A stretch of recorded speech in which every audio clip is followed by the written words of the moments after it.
Hi everyone. So what we're doing today is we are dyeing some of the Clun Forest wool for making a woven pillow. So first I started out by roughly spinning this on my bulky flyer to get sort of a thick rope. And right now it is soaking in a little bit of warm water with some dish soap. And then while that is going on, I'm also heating up my water for the dye. So today I'm going to be using Country Classics, and the color is called Avocado.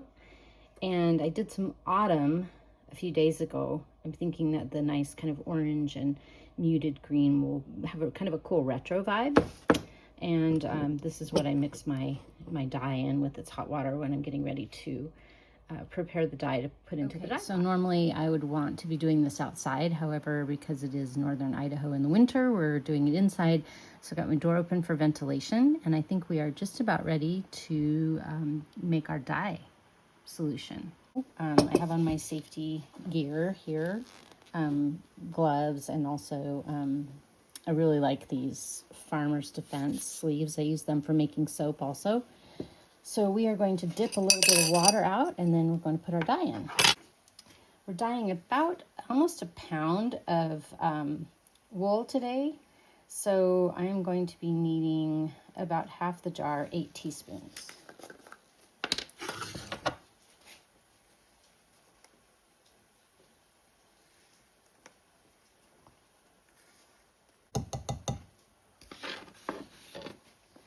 Okay, so we're going to give that a stir. And I do want to say that for dyeing, I use specific equipment that is just for dyeing. I don't use it for anything else because it does have heavy metals in it. So you don't want to mix this with your food prep equipment. Okay, now we're going to go ahead and add this in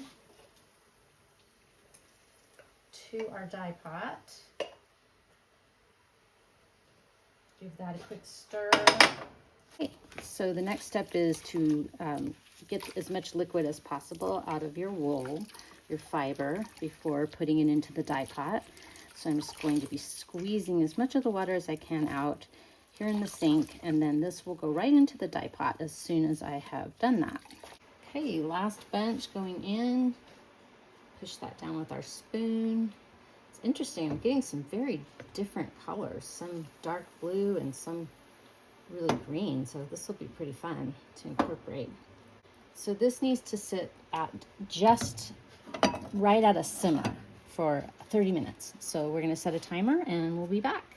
All right, so our wool is in the pot with a nice simmer going, and the colors are really different than what I expected. So it'll be very interesting to see how this turns out once it's dry.